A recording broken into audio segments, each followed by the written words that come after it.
Back in the bird's nest here at Oriole Park at Camden Yards. I'm Brendan Mortensen alongside Annie Klaff. A lot has happened. The playoffs have come and gone. The Yankees lost the World Series, so Orioles fans can rejoice in their hate watching. The Dodgers are World Series champions. The Orioles have made a lot of moves, and yet it is still 80 degrees and I'm in a polo.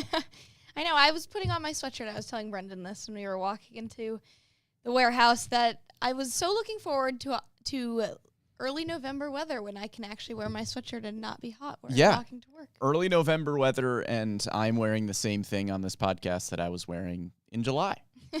So that's... Truly, you were not wearing corduroys in July. I might have been. I don't know if it was a good decision, but I might have been. Fashion rules are against you. That's a fashion faux pas, but it's still the same sort of outfit. I'm still wearing short sleeves. Yeah. Here in early November. It is a beautiful day out, regardless. It is. Just, more of an August day than a November day. Exactly. But Annie, we've got a lot to get to because over the last few weeks, while we have been on our hiatus, the Orioles have been busy. This offseason has really kicked off with a bang, and we're going to get right into it because there is a lot to cover today between coaching changes and roster moves.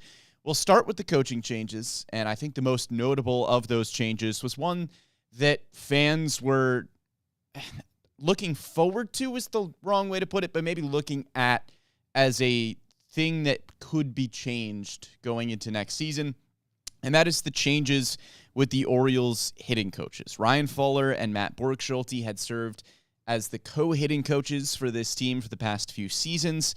They are both out. Matt Borgschulte and Ryan Fuller both already scooped up. Borgschulte goes back to Minnesota. Ryan Fuller, the new director of hitting for the Chicago White Sox, which isn't surprising because both of these guys were praised by Orioles hitters for a majority of the past few seasons. And this team was off to a really hot start at the beginning of 2024 before the All-Star break.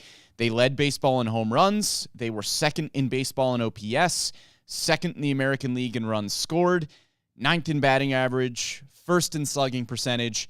But we know the story of what happened in the second half of the season. And with another disappointing playoff result where you only scored one combined run in your two games against the Royals in the wild card, you just can't do that. It's a tough business when you have one of the best offenses in the game for a majority of your tenure, and then you come up short when you need it, but you can't come up short in the months down the stretch of the season. Yeah, and I was just going to say that you basically said exactly that. You can't just score one run across two playoff games. I think that's the main sign of, okay, maybe we'll shake things up. Maybe this is a change that's needed to happen.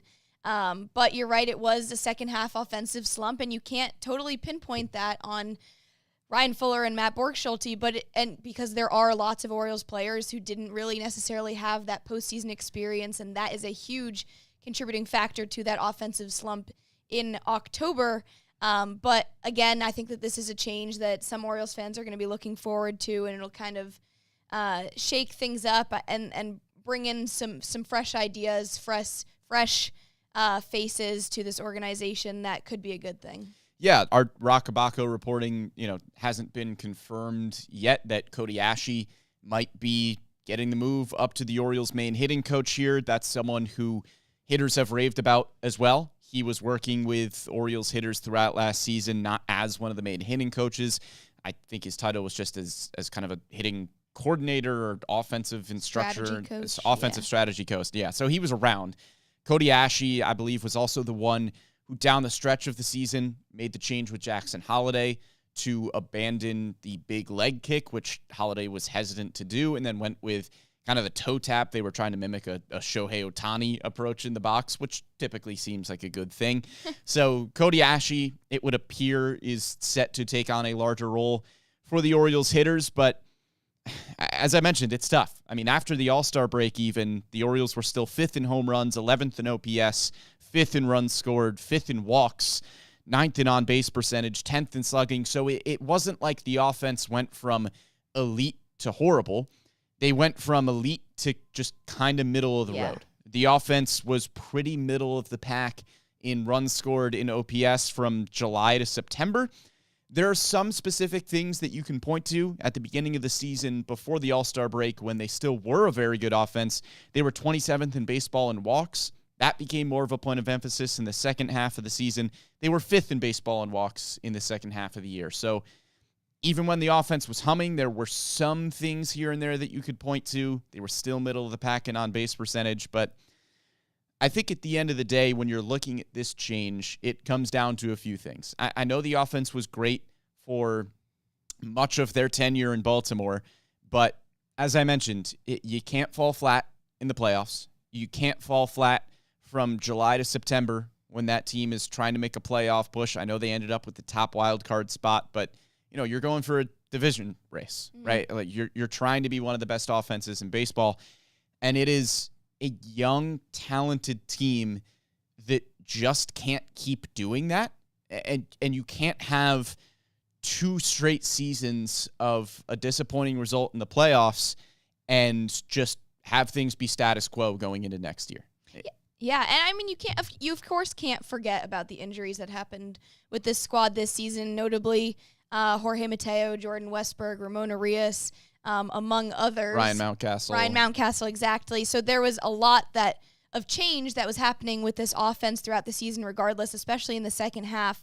And that was a huge adjustment and kind of maneuvering for both of the co-hitting coaches to kind of try and battle that out. And then you see a bunch of them come back. Mountcastle come back, Westberg, Ramon Arias right in that September push, and it seemed as if things were going really well. And then again, they fall flat right at the start of October. So it was a lot of up and down. It was truly a roller coaster for this Orioles offense all season, and that's something that you can't glaze over. Yes, there were injuries, but it did seem like it was kind of a continual issue regardless of when the highs were so high. Yeah, and we talked at the end of the year as well. It seemed like the hitting approach, there were things that we talked about to go, hey, they've got to stop pressing as much. We need to see a better approach here and there. And if that message just wasn't really being received, then regardless of what the numbers looked like throughout the season, there are things that we can't look at and point to because we're not inside the dugout. We're not in those hitters' meetings. So if there was a message in terms of, trying not to press and having a better approach in the playoffs and down the stretch when the ball's not flying as far because it's getting a little colder and things like that, if that message just wasn't being received internally, then that maybe could contribute to the change as well. We are not in the building. As I said, we don't know what messages are being received and what messages aren't, but there are more things to coaching changes than just the numbers that we can point to. And down the stretch, the numbers were not where they should have been. And if that was reflected internally by messages not really being received and understood by players in the ways that they should be, then it's time for a change in those roles. Yeah, I agree. I think that shaking things up, I mean, I said this before, but I think it'll be kind of a good change of pace going into the next season, regardless of who comes in. If it is Ashy to become the main hitting coach and some other kind of reinforcements coming in, it'll be nice to get a fresh change of scenery, fresh change of pace to kind of shake off everything that happened, not just last season, but the postseason the year before that too, because going 2 years in a row falling flat is not the way you want to be. Yeah, you've got to change some things. And for a roster where the majority of it is pretty set, it's a lot of young players that are going to be here for a really long time. The roster is going to stay pretty similar for the next few years until this core unequivocally proves that it's not working and it's not getting better. It's going to be Gunnar Henderson, Adley Rutschman, Colton Cowser, Jackson Holliday. Like, those are the guys that are going to lead the team and be at the top of the lineup for the foreseeable future. And so as much as you can shake things up in terms of what veterans you're bringing in and supplementing those guys in the lineup itself is not going to go through drastic changes over the next few years, I don't think. The coaching staff is the place where we could see the most changes because you're trying to maximize the core that you have built. It took you a long time to get to a place where you felt good about the young core going forward. And so you need to supplement them in the best ways possible, whether that's with bringing in veterans and free agency. We're going to talk a lot more this offseason about how the Orioles can do that via free agency or trades. But you also have to supplement them with the right coaching. And the Orioles are clearly trying to do that with a lot of coaching changes. It's not just the hitting coaches. Freddie Gonzalez, Jose Hernandez, Chris Holt, Brian Ebel, all out of the organization. I mean, guys like Brian Ebel had been in the org for 40 years. These are a lot of sweeping changes because, as mentioned, you just can't do it again next year. You can't have the same playoff result, and you need to make the changes that are going to ensure that that doesn't happen again. Yeah, and I think that it's important to note that Cowser, Westberg, Holiday, Gunnar, Adley, all those guys that you said are going to continue to be the face of this organization for years to come, they're still really strong offensive players, and there's no doubt about that lots of people still have faith in them, and I do think that the changes are going to revolve around them, whether that's not a whole, complete organizational mindset. That's probably not going to change, but there's going to be some minor tweaks that after this year and the year before that are just a huge sign that something needs to happen. And just running through those coaching staff changes, not just specifically with hitting, but there's a lot of areas that Elias and this front office definitely see fit to need adjustments. Yeah, and you couldn't just run it back. I think that was the clear message that we got from Mike Elias and from Brandon Hyde. They weren't going to tear things down. There was never going to be a point where the organization went, you know what, nothing here is working. Because a lot of things have worked. As we mentioned, when the Orioles, fell in the wild card, even our gut reaction at that point was, okay, a lot of things went well here this season. It was the first time you had made back-to-back playoff appearances in 25 years, the first time you had won 90-plus games in back-to-back seasons in 20-plus years. You didn't need a complete overhaul, but you certainly needed to shake things up. Mike Elias said at the end of the year that they were going to take a hard look at the coaching staff, at things that needed to be adjusted. Clearly they did, and clearly they thought that a lot needed to be adjusted. And I know a lot of fans, initially the knee-jerk reaction was, man, maybe Brandon Hyde is the one that needs to move, right? That's a natural knee-jerk reaction with a disappointing result in the playoffs.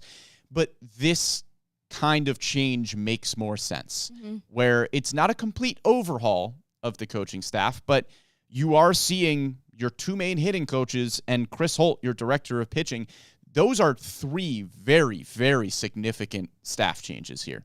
So they are not just content with running it back and seeing if they can make things work again next season, which was the approach the first time that the Orioles lost in the wild card.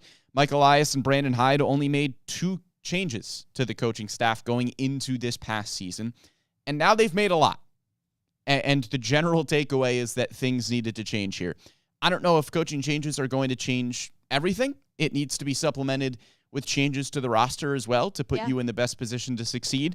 But the Orioles are not content with getting to the playoffs and winning 90-plus games in back-to-back seasons. They are clearly trying to shake things up and find a much better result in September. Yeah, and Elias has made a point, too, of saying, okay, we need to keep in mind, like this goes with what you just said, where we have to remember all the good that happened in this year that we accomplished, like you said, back-to-back playoff appearances, and just find that balance of, yes, there were 2 disappointing endings in a row, but look at everything else that's been accomplished. And that's true. It is important to keep that in mind. Like, this squad stayed afloat for the majority of the season and still got that top AL wildcard spot with all the injuries that happened, both in pitching and in the infield and just hitting in general, because that was a really impressive feat to overcome.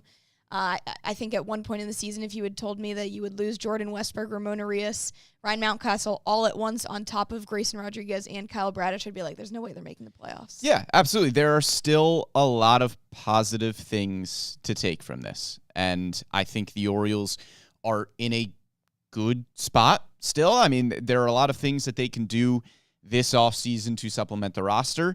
And clearly they believe that they are making a lot of productive changes on the coaching staff here. It remains to be seen how these positions are going to be filled. We mentioned Cody Ashe appears to be in line to be taking a bigger role in the Orioles coaching staff in terms of, the hitting coaches. Forrest Herman reportedly is set to take over as the director of pitching, according to some sources. Our friends on The Verge podcast, another excellent Orioles podcast that you should be turning into, said that one Orioles pitching prospect told them that Forrest Herman was, quote, a pitching wizard. So hopefully a lot of good internal promotions will come from these coaching changes as well, and we will see the Orioles continue to move in the right direction as they have been doing for the last few years under Mike Elias and company. But a lot of coaching changes and a lot of roster moves as well that we need to talk about. I'm going to run through them real quick. Oh, boy. And then we're going to break them down move by move. So first off, extended qualifying offers to Corbin Burnes and Anthony Santander. Just real quick, we don't need to talk about those a ton. Corbin Burnes and Anthony Santander are not going to take their qualifying offers because they are both in line to accept large deals, whether it's from the Orioles or somebody else. But offering them their qualifying offers means that the Orioles can get compensation back if they sign elsewhere. So an important step for the Orioles there. Kind of just a formality to offer them qualifying offers. They're not going to take it. They're going to sign long-term deals somewhere. They claimed catcher Rene Pinto and pitcher Thaddeus Ward off waivers from the Rays and Nationals. Again, I don't think we need to go over that one a ton. Probably depth adds with Pinto and Thaddeus Ward. I would anticipate that both of those guys start next season in AAA Norfolk, but they'll compete for spots in spring training. The ones we're going to talk about are the club options. They have exercised club options for Sir Anthony Dominguez, Ryan O'Hearn, and Cionel Perez, and declined club options for Eloy Jimenez and Danny Coulomb. Let's start with the options that they accepted. All right. And Sir Anthony Dominguez. Okay. $8 million option for 2025, a 3.97 ERA in 17 games in Baltimore. He will be back. He stepped into the closer role with Craig Kimbrell, really struggling last year, and did a really nice job in a Baltimore uniform. I'm not surprised they picked this option up. Sir Anthony Dominguez, I think at his best, we saw it in Philly, is when he is a setup man. 7th, 8th inning, that is where Sir Anthony Dominguez can really thrive. I think he did a really nice job in the closer role last year. Felix Bautista's coming back. And I think if you have a 1-2 punch of Sir Anthony Dominguez and Felix Bautista at the back end of your bullpen, you feel really, really good. Yeah, that is something that I'm definitely looking forward to, especially if all goes according to plan with Felix Bautista expected to be there at the start of spring training. That would be incredible to have Sir Anthony Dominguez, who did as well as he did this year after making that trade from the Phillies, where the Orioles sent over Austin Hayes to Philadelphia, and you get Sir Anthony Dominguez. I mean, the Orioles at this point in time really did not have a set closer because of Craig Kimbrell's struggles throughout the season, which everyone, I'm sure, knows about at this point. But he comes in and I think really settled into that role. I mean, also when you look at it, he's put up 1 2/3 scoreless innings in the postseason, which is what you needed from him. I mean, of course, small sample size, but 5 1/3 scoreless innings with the Phillies in the postseason last year. So I think that this is a guy the Orioles should definitely look forward to be getting back for $8 million. I think that that's the most expensive deal right now. I mean, it's obviously early, but again, just having him go out there before Felix Bautista, if everything works that way, is something to look forward to. And obviously, Bautista is someone you missed this season and last season. Orioles went 0-5 in the postseason without Bautista. Things might have been different, but you did have a really good showing from Dominguez while it was a small sample size in the postseason, and only to have them back throughout the whole year together is going to be great. Yeah, and I think this is an important step as well, just on a broader picture level when you're looking at the Orioles' approach this offseason. $8 million for a reliever is a pretty expensive reliever. I know it's only a 1-year deal, and it doesn't run a lot of risk to just bring that guy back for a year, as one of our lights just randomly goes dim in the background here. That was weird. That was very strange.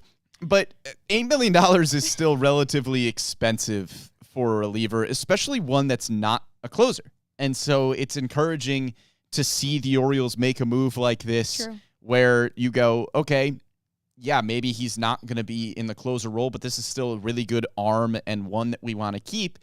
And again, as mentioned, I think you're going into next year with the realization that Dominguez is going to be even better than he was for you this year. Over his career, he has a 3.09 ERA in the 7th inning of games, a 3.36 ERA in the 8th inning of games, and a 3.82 ERA in the 9th inning of games. Some guys are just built for the closer role. Sir Anthony Dominguez was still pretty good in that role last year, but he is better in the 7th and 8th innings, and I think that's where we're going to see him really thrive next season. So the Orioles pick up his $8 million option for next year. Another $8 million option that the Orioles picked up was for Ryan O'Hearn. He is back with the Baltimore Orioles for 2025.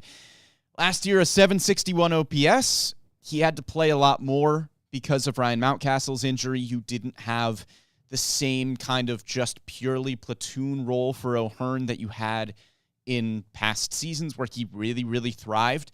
He still mashed right-handed pitching last year. It wasn't as good as he was in 2022 because last year he just had to play more, and it wasn't the role that you really envisioned for Ryan O'Hearn. But hopefully going into next season, it is a healthy Ryan Mountcastle, assuming that he is still the starting first baseman for next year as a right-handed hitter. Ryan O'Hearn should be a great platoon option as your left-handed hitting designated hitter. He will probably split time there with Heston Kjerstad, or Kjerstad could be your starting outfielder, who knows. But Ryan O'Hearn as your left-handed hitting DH, left-handed hitting first baseman, that is the role that you want him in, and $8 million is a good price for that. Yeah, and he was in the 93rd percentile for strikeout rate this year, which was going from a 22% strikeout rate in 2023 to 14% this year. That was a really, really good improvement that O'Hearn made from last season to this coming season, or to this past season. So 2023, 2024, that was a little confusing. But, and then also 84th percentile for whiff rate. So he definitely made improvements and adjustments in that area of plate approach from the 23 season to 24. And last season, he was in the top 6% of MLB for hard hit rate with 51%. This year, it dropped a lot to 40%, so that's something that'll kind of need to be focused on and worked out from. But again, this is a really great guy to get back, not only for what he does actually on the field, but also he's an incredible clubhouse piece to have back, an incredible leader that I know a bunch of these young guys look up to, and he's always kind of there to set the tone morally and kind of just emotionally for whenever they were slumping, the offense was slumping, he was always kind of there to be like, look, we know we're slumping and it's not going to change anything by just beating a dead horse that we're slumping, but all we got to do is kind of go up from here. And I think that that's a huge piece to have in the clubhouse. Yeah, it's hard to quantify what a clubhouse piece means to a team, but I think you're absolutely right. Last year, down the stretch, this team struggled, and Ryan O'Hearn was a very vocal leader in the clubhouse. You know, you lost a vocal leader at the deadline in Austin Hayes. Ryan O'Hearn was an important piece to keep there. I mean, O'Hearn and James McCann, someone who the Orioles could, retain going into next season as well if they want to bring him back. Those were the guys that you really looked at as the leaders in this clubhouse. Yeah. There are other leaders there, but it's guys that are younger, like Gunnar Henderson and Adley Rutschman, guys who maybe aren't as vocal, like Cedric Mullins. Ryan O'Hearn, like if the Orioles were doing something, Ryan O'Hearn was up in the dugout, he was yelling. That's the kind of guy that you need for a young team. And I think O'Hearn has, at least from what we've seen, done a good job of resonating with a lot of guys in the clubhouse, and it's an important piece to bring back for that reason, not only for the offensive production, but for what he brings to the team as well. Third option that the Orioles picked up was for Cian Alvarez, a $2.2 million option for 2025. The ERA wasn't great overall, but Cian Alvarez is a good arm. It's a good stuff guy who just goes on hot and cold stretches. Beginning of the season got off to a bit of a cold start. Few late outings in September that were a little bit rough as well, but he had a 2.19 ERA in August. He picked things up down the stretch. It's a high upside arm. $2.2 million is not a expensive reliever contract, so you get another lefty in there that maybe you don't put in the highest leverage of situations down the stretch, but it's still a good arm to retain and one that the Orioles have familiarity with. Yeah, and especially if it's only a $2 million club option deal that they picked up, which it was kind of an interesting one because if they didn't pick it up, then he would have gone to arbitration instead of free agency, and kind of just to avoid that, I think picking up this $2 million deal was kind of a no-brainer to be able to avoid that arbitration process. And for for CNL, who's put up a 3.12 ERA across 3 seasons or 193 games as an Oriole, relatively consistent for this squad, and I think that was definitely a no-brainer to pick up that club option. Yeah, I think that makes sense. Yeah. Like CNL Perez, he has had good stretches in Baltimore. They haven't always been elite stretches, but for that contract, it's about what he was going to make in arbitration anyway. Mm-hmm. So you're just kind of avoiding the arbitration process if you want to look at it like that with CNL Perez. Let's talk about the options that the Orioles declined. First off, Eloy Jimenez. Eloy Jimenez was really fun. And for a stretch, there was a time where the vibes were good. It was a $16.5 million club option. That's a lot for Eloy Jimenez, so that's just not happening. If this was a $1, $2, $3 million club option for Eloy Jimenez, maybe keep him around as a depth piece, it's a high upside bat that could be an intriguing option if you can bring him back on a cheaper deal.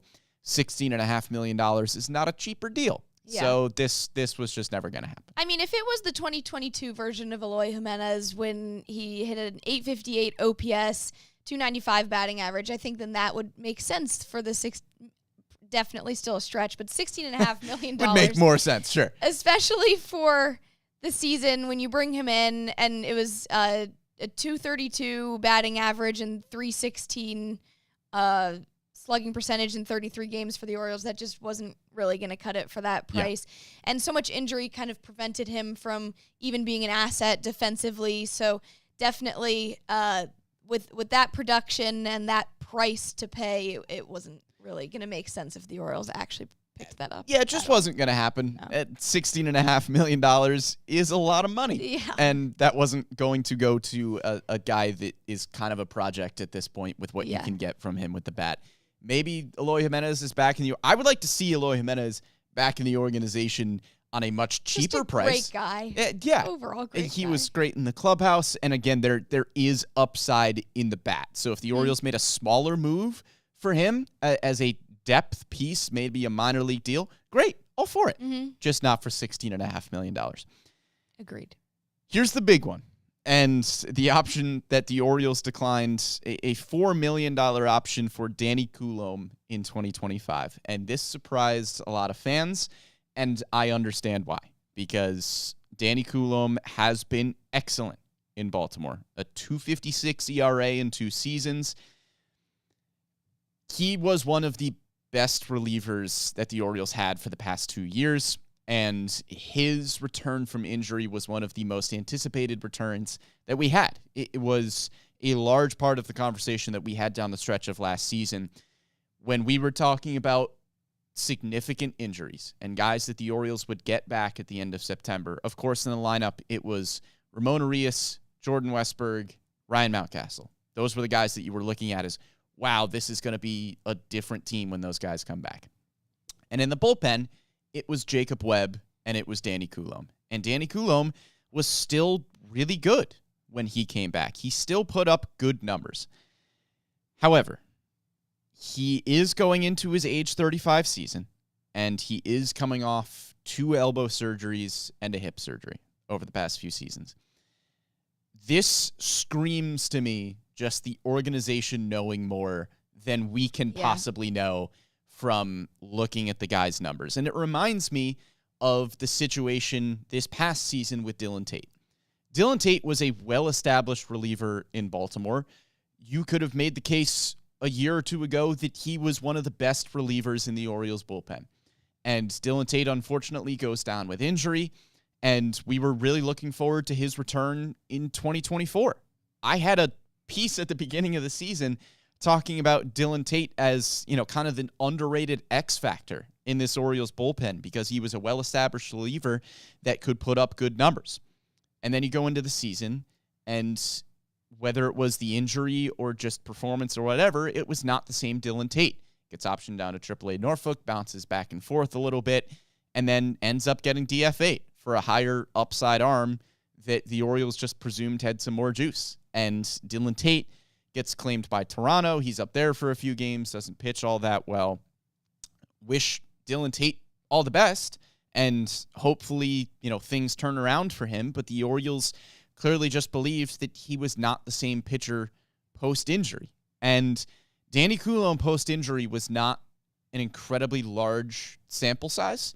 He did pitch well, but to me, this move, again, as I said, just screams the organization knows more about it than we do. Because on the surface, it's a really good pitcher. Yeah. But a lot of surgeries and going into your age 35 season, that just might be this decision-making there. Yeah, I mean, and it was a big surprise to everyone in the baseball industry, those reporting on the Orioles, especially with the deal only being a $4 million club option. That seemed like a no-brainer. We talked about this right when the season was over for the Orioles, that this is what you can look forward to for bringing back Danny Coulombe. That seems like a done deal, like he'll be back. I think that it definitely begs the questions of, is Danny Coulombe going to be injured again soon? Or are there lingering injuries that who knows when it will happen, if it even happens in spring training or sometime next season? I think you're totally right. That is definitely the question, and something that people like us don't know the answer to at all. And then you also take a look at some numbers. Yes, he delivered 5 scoreless outings when he came back after his bone chips removal surgery. 5 scoreless outings, but every single pitch type, the velo was down. Yeah. And you're looking at a fastball for Danny Coulombe that was bordering like 90, 91. So when you bring that down, that's a fastball that's in the high 80s, and it was still getting some good, obviously he wasn't getting any earned runs on them when he came back, but it's definitely something to be wary about when you look at the velos are down and the spin rate was down for each of those 5 pitch types. Yeah, and it's hard because Danny Coulombe is such a nice guy. Like he was an incredible clubhouse presence and very important to this team on the field as well as in the clubhouse. So I don't want to have this declined option turn into these are all the reasons that Danny Coulombe stinks. He doesn't stink. And we wish all the best for Danny Coulombe, and whether it's in Baltimore or somewhere else. But there are things that you can point to, as you mentioned, the velocity being down, the multiple surgeries, going into his age 35 season. It is still a surprising move on the surface because of how good the ERA was. Mm-hmm. But there are still things where if you dive deeper, you start to go, okay, yeah, I guess, right? It's a hard conversation because you don't want that to be the decision, an age thing, an injury thing, but that's just kind of how the game works sometimes, unfortunately. Yeah, and I hope that wherever he goes, that it really is not that he does have another injury, because that still could be very well the case. Who knows if he will have lingering injuries for this upcoming season wherever he goes, but I hope not. Yeah, hope not. Fingers crossed. And there is still a possibility that Danny Coulombe is back in Baltimore on some kind of different deal. So this is not necessarily the end for Coulombe or Eloy Jimenez. These are just the decisions they made with the club options. And in the bullpen as well, there are other lefty options. I mean, Keegan Aiken is more of a long man, but you bring in Gregory Soto last season, and he was excellent down the stretch for Baltimore, save a few games at the beginning of his tenure in an Orioles uniform. He was awesome down the stretch, and I would anticipate that Gregory Soto fills that left-handed high-leverage role down the stretch of the 7th, 8th inning guy, dependent on matchup. And even without Danny Coulombe, I think you feel pretty good going into next season with the guys that you have at the back end of the bullpen. Felix Bautista, Yennier Cano, Sir Anthony Dominguez, and Gregory Soto. Those are 4 really good high-leverage relievers. And I know 3 of them are right-handed, but Gregory Soto, as the lefty in that mix, you feel good about him there. So I think the bullpen, sure, you can add pieces here and there, but it feels like it's in pretty good shape even without Danny Coulombe. Agreed, and I think it was interesting to look back at the whole season where we knew that pitching in general for the Orioles was a struggle for many parts of the season, whether it was the starters or the bullpen.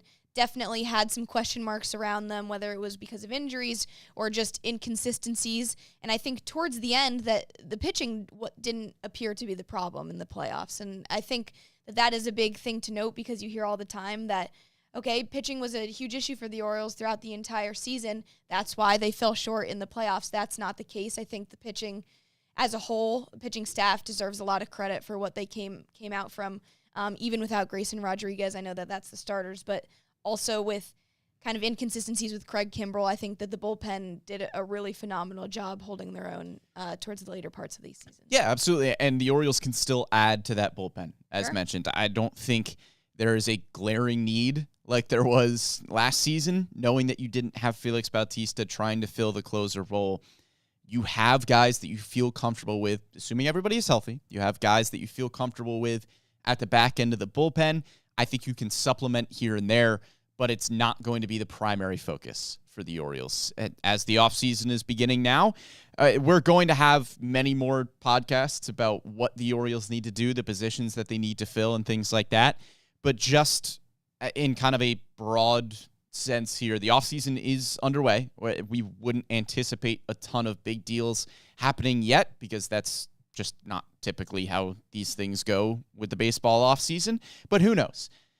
The Orioles, I think at this point, there are the two big glaring holes that are being left by two big-name free agents at this point. The top of the rotation with Corbin Burnes, and a corner outfield spot with Anthony Santander, and a middle-of-the-lineup type of hitter with Anthony Santander.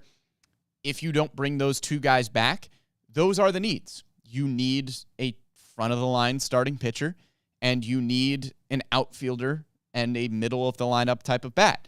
Now, you can supplement that in different ways. Maybe the Orioles opt to go with, a number 2, number 3 type of starter that falls right in line with Grayson Rodriguez and Zach Eflin. And rather than having one ace type at the top of the rotation, you have 3 or 4 guys that profile as a number 2, number 3, and just have a really strong, solid rotation. The same goes for Anthony Santander. If you don't give out an Anthony Santander type of contract in your corner outfield, then maybe it is just a solid right-handed outfielder that platoons with Heston Kjerstad in that role, where you have 2 guys that can hit towards the middle of the lineup without handing out a larger contract. Or maybe you do hand out the larger contracts, and Corbin Burnes is still in play, and Anthony Santander is still in play. But I think as the offseason begins, the holes are really just going to be determined based on the guys that they may or may not bring back. Same thing goes for backup catcher. If James McCann just comes back on a 1-year deal, you don't have a need for a backup catcher. Yeah. Samuel Basallo is going to be here at some point. Your starting catcher is Adley Rutschman. You don't need somebody to come in on a multi-year huge deal. You need somebody to fill a role for a specific amount of time. James McCann would be a great guy to do that. If you don't bring back James McCann, you've got a hole there. So that's kind of the approach to the offseason plan at this point. And it's also no surprise what their needs are in a right-handed hitting outfielder, or even someone to add to that top 3 pitching rotation, because that's kind of what we knew were the needs throughout the whole second part of the season was, okay, this is what they did at the trade deadline to get another starting pitcher that can fill in that number 2, number 3 spot. We also need to get a right-handed hitting outfielder once you traded away Austin Hayes, and that's what they brought in. So I think that it's a continual, the needs of this squad is someone who can provide that defensive and offensive help on the right side of the plate, but also another starting pitcher that you can provide that depth. So regardless of if you get Santander, Corbin Burnes back, or they are dealt away, which is a little bit more expected, you still know that those needs are there. Yeah, and we are going to do a much deeper dive on this podcast about what positions and roles the Orioles need to have filled. That's another conversation for another week, and I think that'll just about wrap things up for this week's edition of The Bird's Nest. Thank you for following along with us. We are back live every Wednesday at 11 a.m. here on Facebook and YouTube. We'll probably take some random breaks here and there for holidays and such, but we're going to be here for the offseason. And the offseason is always fun for us because during the season, it's a lot of, okay, we're going to break down games, we're going to break down storylines, this and that. But if you are an Orioles fan, if you are a diehard fan, this is going to be the place to go.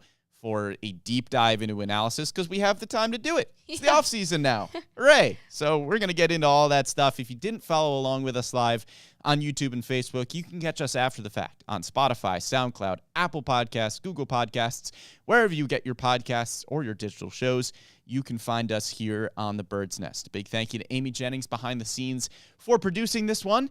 For Annie Klaff, I am Brendan Mortensen, and we'll catch you next time.